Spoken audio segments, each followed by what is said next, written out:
The most globally famous thing about Japanese history is the thing Japanese history has the least evidence for. Right. I mean, everyone can picture a ninja. You think of the black hood, a straight sword, throwing stars, and, a secret hereditary brotherhood of assassins. Yeah, but almost none of that comes from the actual Age of War. The black costume comes from the stage. Right. And that straight sword is just a 20th century movie prop.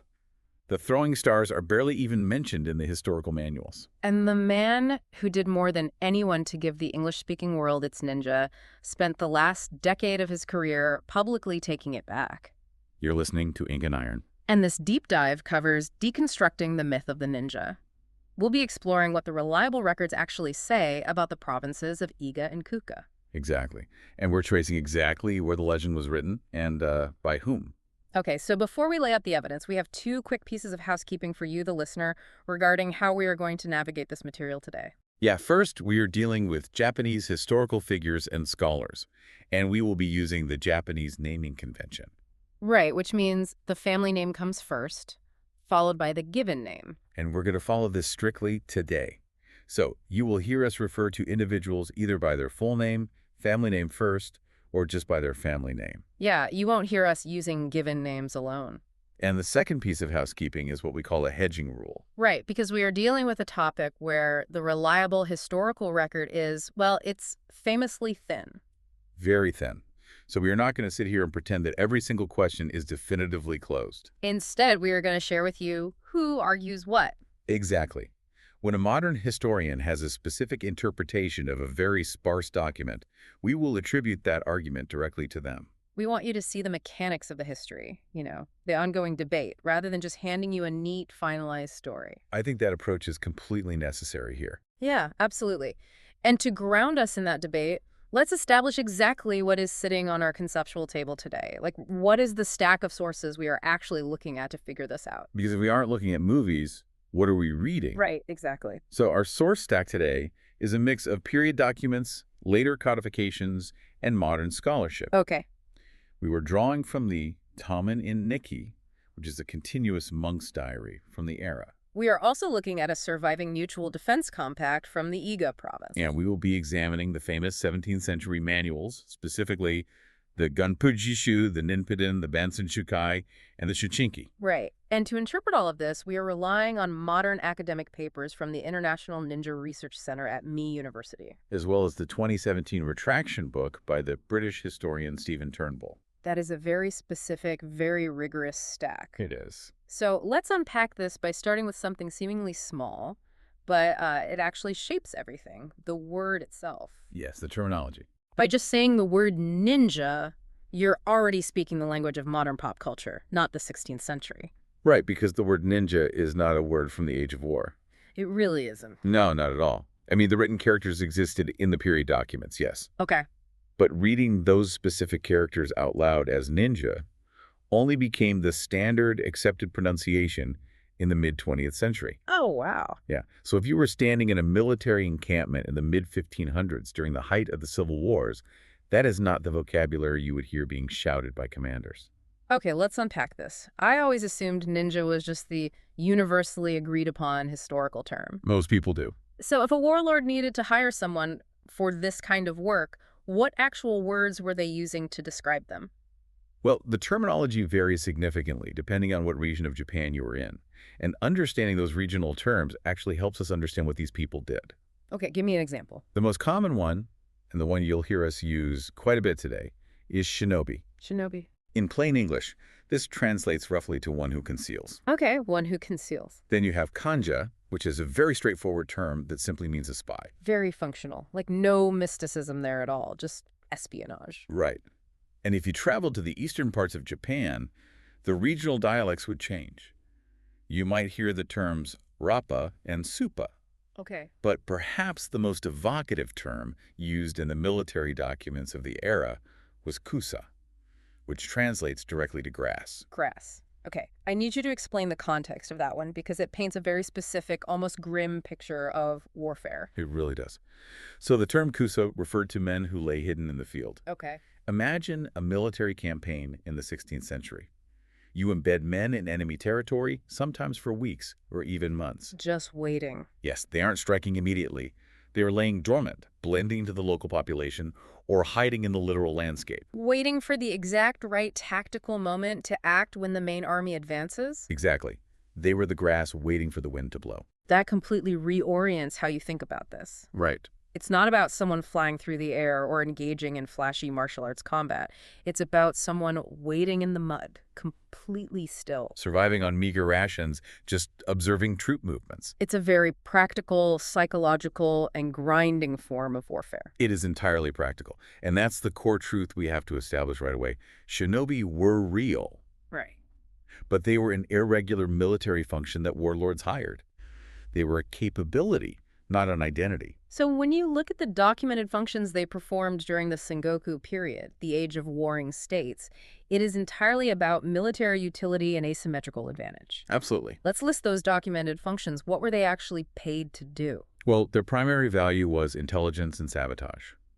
They conducted reconnaissance on enemy troop movements and castle layouts. Okay. They infiltrated fortifications. They carried vital messages across hostile territory where a uniformed courier would be immediately captured and killed. That makes sense. They seized gates from the inside to let the main besieging army rush in, and crucially, they committed arson. Now, notice what is missing from that list. Right. We are not talking about primarily assassins. I really want to emphasize this because it's the biggest hurdle for anyone coming to this topic from movies or video games. It's a huge misconception. The pop culture image is entirely built around the idea of a secret, targeted killer taking out a rival lord in his sleep. But the military reality was about intelligence gathering, logistics, and sabotage. So if we want to see what a real shinobi operation looked like on the ground, without the filter of later myth, we need to look at the single best piece of evidence we have. Yes. And it's not a dramatic war epic written centuries later by someone trying to tell a good story. No, it's a diary, specifically the Tamen and Nikki. Right. This is the diary kept by the monks in Nara, correct. Why do historians place so much more weight on this document than, say, a famous scroll about samurai battles? Historians value the Tamen and Nikki because of its sheer continuity and its proximity to the events. Okay. This diary was kept by generations of monks at a temple in Nara, written continuously from 1478 all the way to 1618. That is an incredible span of time. It literally covers the entire era of the Civil Wars. It does. Yeah. And the nature of the text is what makes it so valuable. This is a daily record. Like a journal. Exactly. It was written as thing happened by people who were just trying to document the events impacting their region, their temple's land holdings, and their daily lives. So a monk's daily diary is far more reliable than a war tale composed decades or centuries later. Much more reliable. War tales are inherently political. They are written to entertain an audience or to glorify a specific warlord's ancestry. Right, they have an agenda. Exactly. But the monks in Nara were essentially just keeping an administrative and observational ledger. It's the difference between looking at an Excel spreadsheet of daily municipal events versus watching a heavily dramatized historical movie. That's a perfect analogy. One is dry but accurate, and the other is thrilling but heavily embellished. So if we open up this spreadsheet of 16th century warfare, what does it tell us about the shinobi?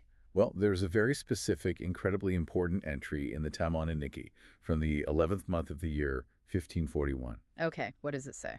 The diarist simply notes that men of Iga slipped into Kasagi Castle and set fire to some of the buildings. Men of Iga slipped into Kasagi Castle and set fire to buildings. That is it. That is the historical reality. No secret brotherhoods, no poisoned darts, no shadowy rooftop duels. Just infiltration and fire. Just practical sabotage. But I want to pause here and look at the mechanics of why that simple sentence is actually describing a devastating military tactic. We have to look at the architecture of the era. Oh, absolutely. Please do. It completely contextualizes the value of the men of Iga. Right, so in 16th century Japan, castles were not the massive, solid stone fortresses we picture when we think of medieval Europe. Right, they weren't stone. The Japanese castles of this specific era were predominantly wooden structures built on top of stone foundations or earthworks. Mostly wood. They had wooden walls, wooden towers, wooden gates, and wooden storehouses. Highly flammable. Exactly. If a besieging army is sitting outside those walls trying to break in with spears and arrows, it's a brutal, costly, prolonged affair. A nightmare. But if you can hire a specialized group of irregulars to slip over those walls in the middle of the night, then you bypass the entire defense. It was an existential threat to a castle. because you didn't need to assassinate the lord of the castle if you could burn his food stores, his armory, and the defensive walls themselves from the inside. Right before your main army attacked from the outside. The confusion alone would break the defense. So the entry in the Taman Nikki is a perfect, unvarnished snapshot of the real trade. Yes.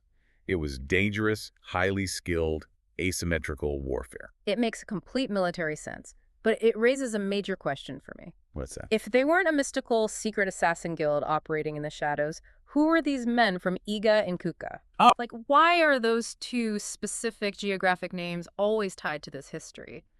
What made them so special that a monk in Nara felt the need to specify that the men who burned the castle were men of Iga? Well, that brings us to the political and geographical reality of these provinces. And honestly, the historical sociology of Iga and Kōka is more compelling than the myths. I agree completely. These are relatively small, mountainous provinces located near the capital regions of Kyoto and Nara. Okay. But their defining feature, the thing that made them entirely unique in the political landscape of 16th century Japan, was not magical ninjutsu training camps. Right. It was the fact that they had no daimyo. No single lord. Let's make sure we understand how unusual that is for the listener. He was incredibly unusual. In a deeply feudal society where every patch of land is usually claimed by a warlord, a daimyo, who commands the absolute loyalty of everyone living on it, Iga and Kōka were just, operating without one. Yeah, they were. How does a society function in a state of constant civil war without a warlord at the top of the pyramid? Because of the geography. The terrain of Iga and Kōka was rugged, mountainous, and divided into many small, isolated valleys. Okay, so hard to navigate. Very. Wet rice agriculture in these small valleys supported independent, tight-knit family groups. Right.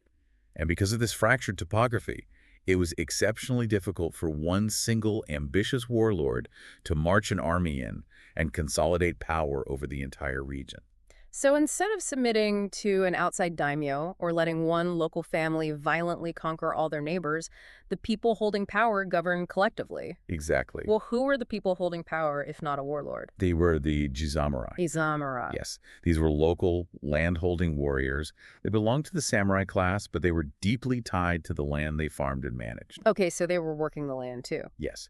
And these Jizamurai families governed their valleys through a league, a kind of collective council or representative assembly. This is a massive departure from the popular narrative. Huge. We are not talking about a secret hereditary clan hidden away from the world. We are talking about self-governing leagues of rural warriors attempting a very rare form of collective governance in a deeply autocratic era. Exactly. And to understand how this functioned, we have a surviving set of articles from the Iga League that lays out exactly what this collective governance meant in practice. What does it say? This document outlines a strict mutual defense compact. It stipulates mandatory military service for all able-bodied men between the ages of 17 and 50. Wow, okay, so a real militia. Yeah, it established as a province-wide system using a bell to summon the entire region to arms if any part of the league was attacked. A bell to summon the province. And it details the severe penalty for betraying the compact, which was the total confiscation of the trader's land. I want to look closely at those articles for a second. When you read that, a bell to summon the town, mandatory military service for farmers and landowners, severe economic penalties for working against the community, this reads exactly like a mutual defense agreement among vulnerable villages. Yes, very communal. Or like a very strict, highly militarized neighborhood watch. Right. It reads like a civic document for a region trying to survive in a chaotic time. It absolutely does not read like the bylaws of a secret criminal syndicate or an assassin's charter. No, it is a document of agrarian survival and collective security. Okay, but we need to employ our hedging rule here, right? Yes, applying our hedging rule, I need to introduce a scholarly caveat. Go ahead. This set of articles, this mutual defense compact, survives in a single copy held in a shrine archive. Just one copy. Because it is an isolated text, historians and scholars treat it carefully. It is heavily discussed, and there's an ongoing scholarly debate about exactly when it was drafted and how uniformly it was applied across the entire province. It's disputed to some extent. Right. However, the general consensus is that it strongly aligns with what we know about the broader political structure of Jizamurai leagues during the Sengoku period. It also shatters another huge pop culture myth. Whenever you watch a movie, you see the ninja and the samurai portrayed as mortal, ideological enemies. Oh, yeah. The noble samurai fighting in the bright armor out in the open versus the deceitful ninja striking from the shadows, like two completely opposed social classes locked in a culture war. That opposition is entirely a modern fictional story. It creates great dramatic tension for television, but it is historically backward. Because they were samurai. Right. Many shinobis were samurai. The men of Iga and Kōka, these jisamurai, were land-holding warriors. By definition, they belong to the samurai class. Exactly. Even if they were on the lower, more rural end of that spectrum compared to the elite, wealthy retainers of a major daimyo. Right. They farmed their land, they governed their valleys through their league, and when they needed extra income or political leverage, they hired themselves out. They utilized their specialized, geographically honed skills in infiltration and irregular warfare. Yes. They were not anti-samurai. They were a specific regional flavor of samurai who had developed a highly marketable set of military skills. Marketable, highly specialized, and politically independent, which sounds great right up until it makes you a target. And it did. Let's talk about the year 1581, because this unique political experiment, this self-governing league of jisamurai, was living on borrowed time. They absolutely were.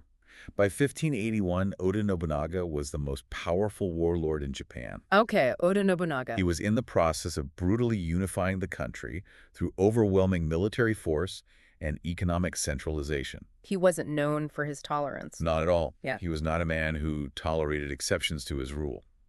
The political independence of the Iga League, sitting so close to the capital regions, was an anomaly that a centralizing conqueror like Oda was simply not going to permit. So Oda decides to erase the anomaly. He invaded Iga in force. And how did he get around the geography? Well, recognizing that the mountainous terrain made traditional marching difficult, Oda coordinated a massive advance from multiple directions simultaneously. Oh, wow. Yeah, choking off the valleys and overwhelming the local defenses. And the result was absolute devastation for the province. Total structural and physical devastation. The province was heavily scorched. The self-governing league of the jisamurai was violently destroyed. And the political independence of Iga was ended forever. Yes. Now, we should be very careful here about how we discuss the historical record regarding this invasion. Definitely. If you have read older books or watched certain documentaries about the invasion of Iga, you have probably heard very specific, very dramatic casualty numbers thrown around. Yes, you see huge numbers cited all the time. We are not going to give you casualty numbers today. We won't. And the reason is that the contemporary reliable records do not provide them. Where do the numbers come from then? The massive, dramatic casualty figures that often get repeated in popular histories come from later war tales. Right. Those texts were written long after the fact, and they were specifically designed by authors to emphasize the tragedy, the heroism, and the scale of the conflict to entertain readers. So they are literary devices, not reliable demographic data. Exactly. Yeah. What is historically established beyond doubt is the complete political destruction of the Jisamurai League and the scorching of the landscape. So the homeland is devastated. The collective governance is broken. What happens to the survivors? Well, You have a group of men who possess highly specialized skills in infiltration, reconnaissance, and irregular warfare, but they no longer have a homeland to defend. they scattered. They essentially became military refugees. But their skills were still valuable? Yes, because their skills were still recognized as valuable in the ongoing wars. Some of them found employment with other warlords. Okay, who hired them? Most notably, some survivors from Iga eventually came to serve Tokugawa Ieyasu. Tokugawa Ieyasu. And he's the one who eventually wins it all, right? Yes. Tokugawa would go on to finally complete the unification of Japan, bringing an end to the centuries of civil war and establishing the Tokugawa shogunate. And what happened to the men of Iga under the Tokugawa shogunate? Once the country is unified and the civil wars end, what do you do with a group of irregular warfare specialists? They became a corps of guards in the new capital city of Edo, which is modern-day Tokyo. Wait, guards. Yes, they were employed directly by the shogunate to guard the gates of Edo Castle. This transition is conceptually incredible. Think about the tragedy and the irony here. It really is a massive shift. You have a group of men whose entire specialized trade, their regional identity, and their economic survival was built around infiltrating enemy fortifications and conducting asymmetric warfare during a chaotic age of blood and fire. And now? And now, They are employed as peacetime security guards. They are standing at the gates for the government in a unified country that no longer has any wars for them to fight. The trade ended. The context that required the shinobi was gone. So what remained was just a memory of employment maintained by men who were essentially museum guards of their own history. That is exactly the sociological dynamic at play. The active practice of the shinobi was effectively dead by the early 1600s because the endless civil war that fueled the demand for their skills was over. Before we move on to how that memory was codified in peacetime, we have to talk about a specific name. I think you know where you're going. If you have played any video game set in historical Japan, watched any samurai anime, or seen any martial arts media, you know this name. Hattori Hanzō. Ah, yes. Hattori Hanzō. He is presented everywhere unequivocally as the ultimate ninja master, the shadow leader of the Iga forces. Well, Hattori Hanzō is perhaps the ultimate example of how historical reality gets completely overwritten by pop culture momentum. Let's state the established historical reality clearly then. Okay, Hattori Hanzō was a Tokugawa retainer from the Mikawa province. He was a samurai commander. Yes, and his primary method of combat was fighting with a spear while leading regular formations of foot soldiers on the battlefield. His nickname among his peers and enemies was Hanzō the Demon. Earned through highly effective frontline military command, he was not a ninja. Let me just stop and highlight that for you. Hattori Hanzō was not a ninja. Not at all. He was a spear-wielding frontline samurai general from Mikawa. So why on earth is his name inextricably linked to the ninja in the modern global imagination? How does a spear general become a shadow assassin? Exactly. Where does that come from? The linkage comes from a purely administrative military assignment. Okay. It is true that he commanded men from Iga. When those scattered survivors we mentioned earlier came to serve Tokugawa Ieyasu, they were organized into a unit. And Hattori was put in charge? Hattori Hanzō was the trusted commander placed in charge of managing them. So he managed them militarily and administratively. But he was not one of them. He did not come from Iga, and he did not practice their specialized trade of infiltration. He was a conventional samurai manager overseeing an irregular unit. Precisely. But the myth we see today goes so much deeper than just he managed them. Right, there's a whole tradition. There is this massive, deeply entrenched tradition of Hanzo's ninja corps, treating him like the Grand Master of a secret, hereditary shadow clan. Where does that specific narrative come from, if not the period battle records? This is where we bring in the modern historian Fujita Tatsuo. Okay, what does Fujita argue? Fujita has actively investigated and questioned this entrenched Hanzo's ninja corps tradition. And his argument is rooted in examining the actual sources of that narrative. So looking at the paper trail. Right. According to Fujita, the main source for this Grandmaster narrative isn't a military ledger from 1580. What is it then? It's a set of family history documents that were circulated much later, in the 18th century, by the descendants of the Iga and Kōka families living in Edo. The 18th century. So we are talking over 100 years after the Civil Wars ended. A long time. Why would these descendants start circulating documents about their ancestors' wartime exploits a century into a deep peace? Fujita argues we have to look at the economic and social motive. Okay. In the highly stratified, rigid society of Edo period Japan, social standing was everything.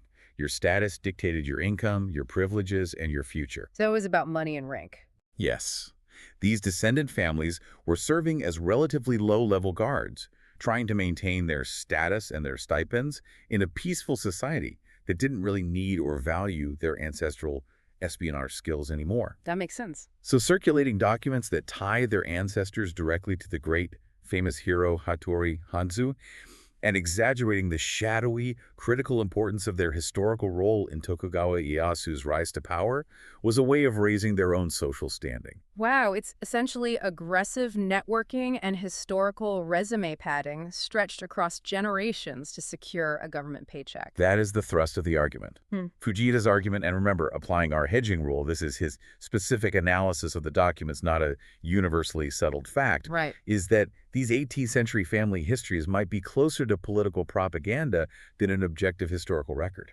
Because they had an ulterior motive. They were designed to secure a comfortable place in a peacetime hierarchy by mythologizing a wartime past. That transition from wartime survival to peacetime myth-making brings us to the absolute core of this deep dive, the manuals. Yes, the manuals. Whenever you see a documentary breaking down secret ninja techniques or a book claiming to reveal the ultimate secrets of the shinobi, they are almost entirely pulling from a very specific set of historical texts. Yes. Everything popularly known today about ninja technique, the tools, the philosophies, the strategies, traces back to a remarkably small handful of manuals. And the most critical thing to understand about these manuals is their chronology. The dates are everything. Let's list the major ones and the dates they were written or compiled, because the timeline reveals exactly what is going on here. Okay, first you have the Gunpo Jishu, written by Ogasawara Sakun in 1618. 1618. I should note that the chapters on shinobi in this specific book by Ogasawara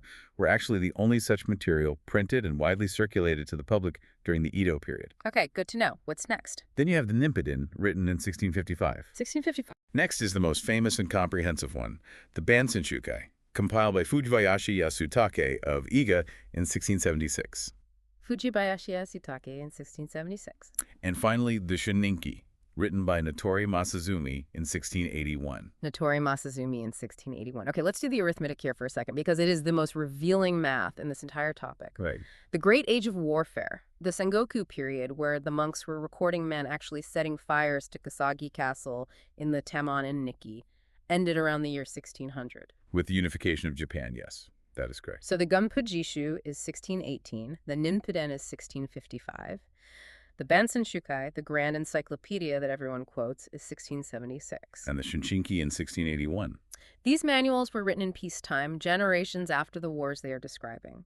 The authors are writing about a trade that has effectively stopped existing on the battlefield. That's the reality of it. Not a single one of these famous manuals is an eyewitness, contemporaneous document of Sengoku-era military operations. They are documents of memory, systematization, and preservation. We are seeing a pattern here that we have discussed in previous deep dives. Yes, the lag in the historical record. The famous Okehazama ambush narrative was written by a novelist 60 years after the battle. The Nagashi no volley tactics were codified by a novelist and an army staff college centuries later. And now we see that the ninja techniques are preserved in manuals compiled many decades into a deep, uninterrupted piece. It's like someone in the year 2026 writing a comprehensive first-hand manual on how to be a World War I trench fighter. Yes, exactly. You might do a ton of research, you might talk to descendants, you might have old family notes, but you are not writing an active, tested operational manual. You are writing a historical reconstruction based on inherited knowledge. Right. Now, I want to push back on this a little, or rather clarify it. Does this mean these manuals are just fabricated? No, absolutely not. Are they just fantasy novels pretending to be history? We must be absolutely fair to these manuals, and this is a point we want to make exceptionally clear. These books are not frauds. They are not fake, and they are not made up out of whole cloth by bored authors. Right. No one is saying Fujibayashi just sat in a room in 1676 and invented a fantasy magic system. Far from it.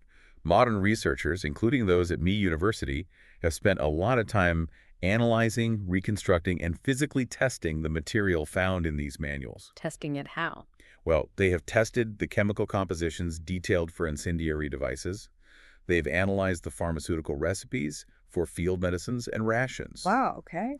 They have studied the specialized breathing techniques designed to lower heart rates and the practical guidelines for concealment and moving silently. And what did they find? They have found that much of it is highly practical and actually works. The chemistry is sound. The knowledge contained in them is real, functional knowledge. So if the techniques work, if the chemistry is accurate, what is the problem with using them as history? The problem is purely chronological, not factual. The issue is not that the content is false. The issue is that the date is wrong for the claim being made by modern pop culture. Explain that. A workable, highly detailed manual compiled in 1676 is excellent, indisputable historical evidence about what people in 1676 thought, practiced, and systematized. Right. It is not contemporaneous evidence of how men actually operated on the ground in the mud in 1541.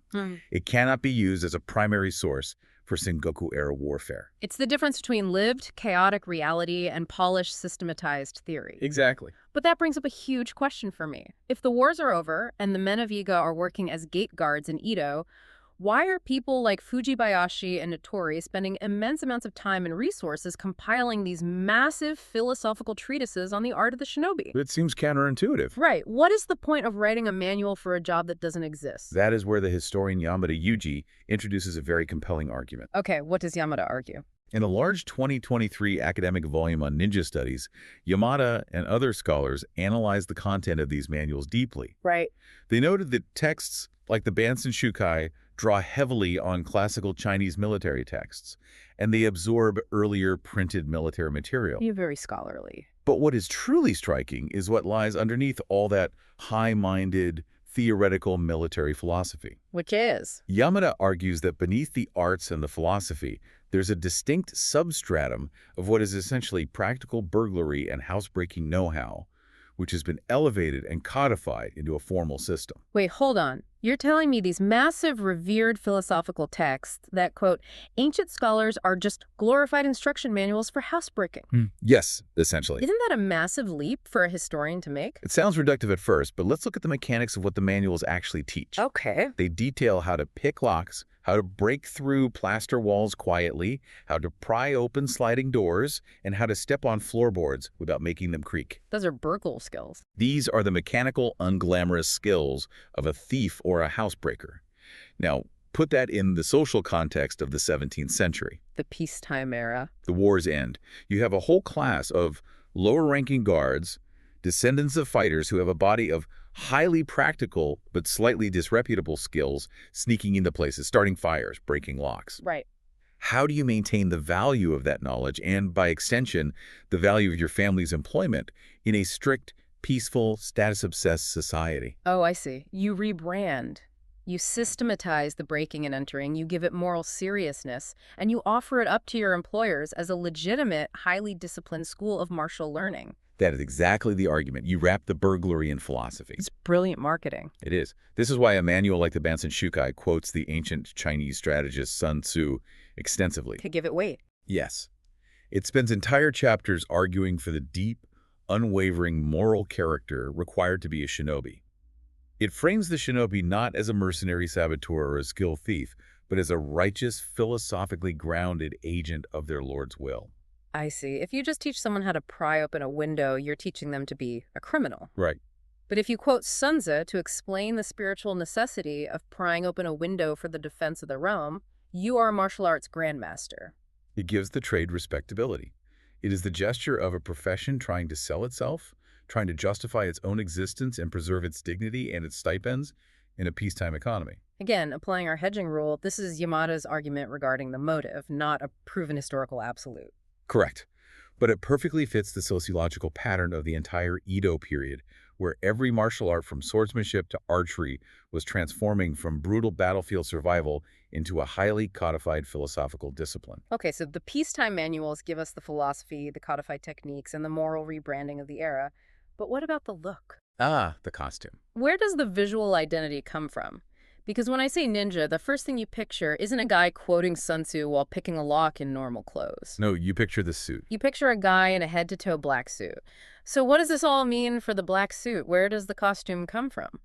Well, the black hooded outfit is undoubtedly the single most recognizable thing about a ninja globally. And we can say with almost absolute certainty that it comes from the theater. The theater. Specifically, it originates from the visual conventions used in kabuki and puppet theater during the Edo period. So it has absolutely zero origin on the battlefield. None. Let me explain how the staging worked. In Japanese traditional theater, there are stagehands called kuroko. Kuroko, okay. And these stagehands dress entirely in black from head to toe. Their job is to be present on stage during the performance, moving props, assisting the main actors with quick costume changes, and operating the physical scenery, all in full view of the audience. While the play is happening. Yes, right in front of everyone. The theatrical convention, the unspoken contract between the performers and the viewers, is that the audience agrees not to see them. Because they are dressed in black. Right. Because they are dressed in black, they are, by theatrical agreement, invisible. It's a willing suspension of disbelief. The audience looks past the black figures to focus on the brightly colored actors delivering the lines. Precisely. Now, put yourself in the mind of an Edo period playwright. Okay. You are writing a historical drama or a fantasy play. You need to depict a character who is a master of stealth, an assassin who cannot be seen by the guards walking around on the stage. Right. What is the most brilliant metatextual way to communicate to the audience that this character is currently invisible to the other characters? Oh, wow. You dress the actor playing the assassin in the exact same outfit as the stagehands? Yes. You put the character in the Kuroko costume? The playwright takes theatrical conceptual invisibility, the audience agreeing not to see the stagehand, and turns it into literal narrative invisibility within the story of the play. That is genius staging. It is brilliant theatrical design, and that is exactly how the visual shorthand was born. The invisible man on stage becomes the character who cannot be seen. It was a visual trick designed for the audience that, over generations of popular entertainment, became accepted as historical reality. That makes total sense for a stage play. But what do they actually wear? In reality. Yeah, if the manuals are full of practical advice, do they tell us what a shinobi operating in hostile territory actually wore? They do, and it is the exact opposite of the theatrical costume. The Shōninki, one of the key manuals we discussed, explicitly lists the appropriate colors for a shinobi to wear when infiltrating. And what does it recommend? It recommends browns, fabrics dyed with persimmon juice, black, and dark blue. Persimmon, brown, and dark blue. That sounds like normal clothes? They are the exact colors of ordinary working clothes, farmers' clothes, and the traveling clothes of the era. Which makes sense. Think about the logic of infiltration.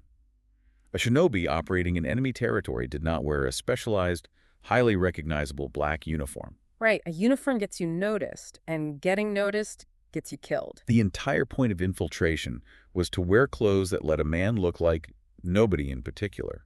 You want to look like a peasant, a merchant, a traveling monk, or a local laborer. You hide in plain sight. You don't hide by dressing like a theatrical shadow. Exactly. All right, what about the arsenal? The throwing stars, the shuriken. Every kid who went through a ninja phase wanted a throwing star. Was that a real specialized weapon? The historical manuals do mention them, but they barely merit attention. Really? Yeah. Throwing blade technique, known as shuriken jutsu, was a real thing, but it was just a minor supplementary art taught within regular samurai martial schools during the Edo period. So it wasn't unique to them? No, it was not the signature defining weapon of a secret order of shinobi. The image of a ninja leaping through the air, spraying, throwing stars from both hands to take out multiple guards in a flurry of metal is entirely a modern cinematic invention. It looks great on camera, but it has no basis in the military reality of the Sengoku period. Not at all. And the sword. The ninjatsu. The straight, square-hilted sword strapped to the back that you see in every single movie. That one is entirely fabricated. Entirely. Yes. The straight-bladed ninjatsu is a 20th century movie prop. There is no historical example of such a sword surviving from the period, and no period source describes it. So what did they use? Historical shinobi, being mostly samurai or other classes of rural fighting men, would have used the standard curved swords of the era. Where did the straight sword come from, then? The straight sword was literally designed for the screen in the mid-20th century to make the ninja characters look visually distinct and alien compared to the samurai characters they were fighting on screen. It's incredible how much of this is just visual storytelling that calcified into what people believe is history. It really is. Let me ask about one more trope. What about the kunoichi, the female ninja, which is a huge archetype in modern media and video games? Another later legend. Okay. The term kunoichi, used to refer specifically to a formalized, trained female operative belonging to a ninja clan, is an invention of post-war novels and films. So they didn't exist? Well, while women obviously participated in intelligence gathering throughout history in various informal capacities, as they have in every culture, no historical record of a formalized female shinobi operative or training system has ever been found in the primary sources. Okay, so we've systematically torn down the black suit, the straight sword, the throwing stars, the assassin guild, and the female operatives. We have. Let's build up how this exact modern image conquered the globe, because it clearly didn't happen overnight. It was a centuries-long assembly line of pop culture iteration. Right. Walk us through the timeline of how the modern ninja was built. We can trace this evolution chronologically. We start in the Edo period, that long era of peace. Okay. During this time, in popular literature, woodblock prints, and theater, the ninja-like figure is usually portrayed as a villain. A villain. Yes. A great example of this is the serialized illustrated novel Jiraiya Guketsu Monogatari, which began running in 1839. 1839. And what happens in it? This story features a character who uses toad magic and sorcery. He is a stock figure of fantasy, representing a chaotic, supernatural criminal element. He is the antagonist. So in the 1800s, they are the bad guys, the chaotic criminals. Yeah. When does the flip happen? When do they become the cool protagonists we root for? The reversal happens right at the beginning of the 20th century. Okay. In 1911, a publisher started releasing the Tachikawa Bunko, which was a wildly popular series of cheap, mass-market, paperback adventure books aimed squarely at young boys. Like Penny Dreadfuls or Pulp Magazine. Exactly. And around 1913, they published a volume centered on a character named Tsurutobi Sasuke. Tsurutobi Sasuke. Sasuke was written as a young, heroic, incredibly agile ninja who fought for justice. Suddenly, the ninja is the protagonist. He's on the side of the audience. And that creates a template that writers realize they can mine for endless content. It creates a massive boom in juvenile adventure literature. But the modern, adult, complex version of the ninja, the one that combines the historical aesthetic with modern espionage tropes and serious drama, that explosion happens after World War II. Okay. And it is remarkably concentrated in time. We're talking late 1950s, right? Yes, almost entirely within a single year. Wow. In late 1958, the novelist Yamada Futaro begins serializing his novel Kujin and Puchu. Okay, Yamada Futaro in 1958. In 1959, the highly acclaimed historical novelist Shiba Rishitaro publishes Fukuru no Shiro, which wins the prestigious Naoki Prize, giving the genre massive literary credibility. Shiba Rishitaro in 1959. And in that exact same year, 1959, Shirato Sanpei begins his incredibly influential politically charged manga series, Ninja Bugetsu. It's a literary tidal wave. Mm-hmm. All right, the end of the 50s. Now, I want to pause here to clarify one of the forbidden myths we sometimes see repeated online. You might read on a forum or a trivia site that the novelist Yamada Futaro actually coined and invented the word ninja in 1958. Right. That claim circulates widely, but it is incorrect and has no scholarly support. So it's false. Yes. As we discussed at the very beginning, the written characters existed in the historical record, and the reading ninja became the common standard way to pronounce them in the mid-20th century, largely popularized by this very media boom. So Yamada didn't invent it. Yamada Futaro did not invent the word out of thin air. He simply utilized and popularized a specific existing reading during a massive cultural moment. So by 1959, the ninja is a national literary sensation in Japan. Novels, then manga, then films, then television shows. But how does it jump the ocean? How does an internal cultural phenomenon become a global obsession? The true global catalyst arrives in 1967. Oh, I know this one. The James Bond film You Only Live Twice, set in Japan, prominently features a secret ninja training camp. James Bond. It puts the word, the concept, and the visual aesthetic in front of a massive worldwide audience. From there, the trope enters the Western bloodstream. And then the 1980s happen and the floodgates open. The 1980s see a tidal wave of American martial arts movies that take the black-clad assassin trope, strip away most of the historical context, and run wild with it, making it a permanent fixture of Western pop culture. And finally, capping off the total globalization of the myth, you have the Teenage Mutant Ninja Turtles arriving on the big screen in 1990. Exactly. I want to marvel at that sequence for a second. The ninja that most of the world pictures in their head right now was assembled in strict order from a kabuki stagehand convention to an 1839 Edo fantasy villain to a 1913 boys paperback hero to a late 1950s literary explosion in Japan and finally a 1960s to 1980s Hollywood film export. That is the true genealogy of the modern ninja. It's a history of media, not a history of warfare. But this brings us to a part of the story that is uniquely relevant to an English-speaking audience. Because English readers didn't just get their ninja from 1980s action movies, they got it from history books, too. And much of what the English-speaking world believed to be the actual history of the ninja was shaped by one specific British historian. Stephen Turnbull. Yes. Tell us about Turnbull's role in this. Stephen Turnbull was highly influential. From the early 1990s onward, he published a series of popular, heavily illustrated books on Japanese military history. Right. For an entire generation of English readers, miniature war gamers, and martial artists, his books were the authoritative source on samurai and ninja. He was the guy you read. He codified the myth as history for the West, relying heavily on the uncritical acceptance of those 17th century manuals and the later narratives. But the narrative doesn't end there. And this is why I find Turnbull's story so compelling as a historian. It doesn't end there, because Turnbull kept researching. The Japanese scholarship on the topic advanced significantly in the 2000s and 2010s, returning strictly to the primary sources like the Taminen Nikki and reevaluating the manuals as peacetime texts. And Turnbull paid attention to that. He engaged with this new scholarship. He later wrote an essay where he openly reconsidered his previous work. Wow.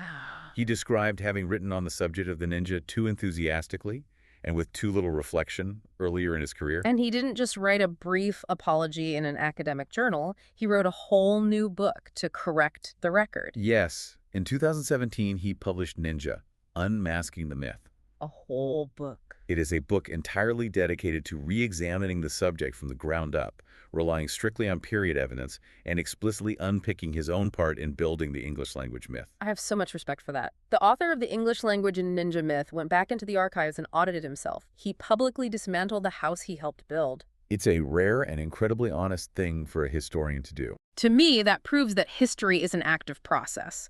The legend has authors, those authors can be named, and sometimes they will step forward and tell you themselves that they were writing fiction. It's a great point. So, if the pop culture ninja is a myth, what is the current state of the actual history? What remains of the shinobi today in modern scholarship? It's a growing, rigorous field.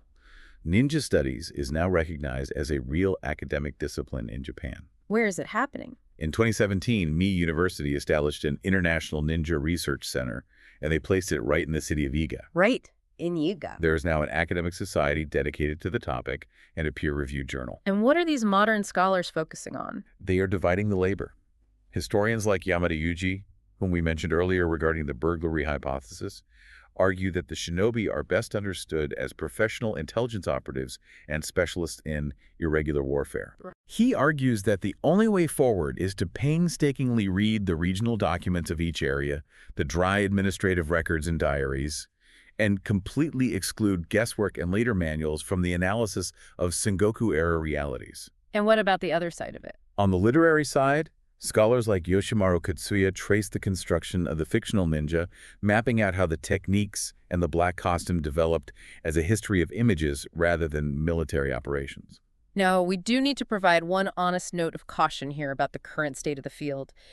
Iga and Kōka today are major tourism destinations. Yes, very much so. And they heavily market themselves based on the pop culture ninja heritage. The museums, the train stations, the souvenirs, it's all throwing stars and black hoods.